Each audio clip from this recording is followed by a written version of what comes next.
Jesus vai agir na tua vida,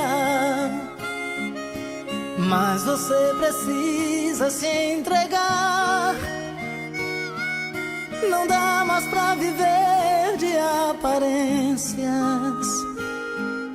Distante de Jesus não dá. De seus olhos nada é escondido. Um escolhido não pode fugir. Se Deus te escolheu, está te vendo.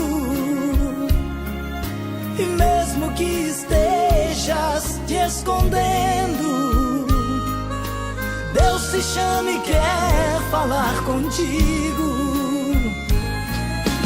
Filho meu, não fuja, não te esconda da minha presença. Eu de ti preciso, filho, agora é com urgência. Meia-noite se aproxima e você como está?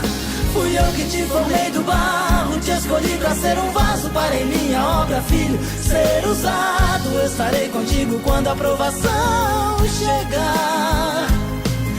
No vale da sombra da morte, no sol do deserto, saibas, filho meu, que estarei sempre perto. Tenho tua vida na palma da mão.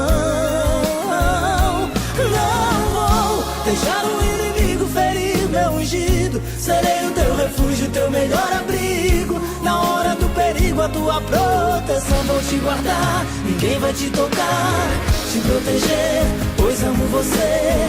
E não importa a prova que você passar, vou te ajudar, vou te defender. A minha mão estará sempre estendida, e da tua vida quem cuida sou eu.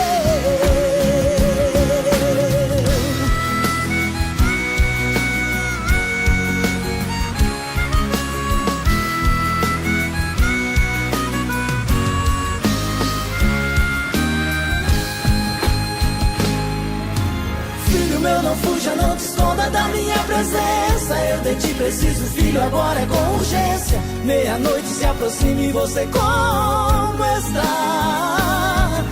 Fui eu que te formei do barro, te escolhi pra ser um vaso para em minha obra, filho, ser usado. Estarei contigo quando a provação chegar.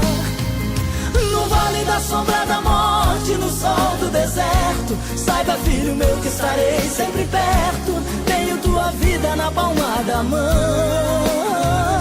Não vou deixar o inimigo ferir meu ungido. Serei o teu refúgio, teu melhor abrigo. Na hora do perigo, a tua proteção vou te guardar. Ninguém vai te tocar, te proteger, pois amo você. E não importa a prova que você passar, vou te ajudar, vou te defender. A minha mão está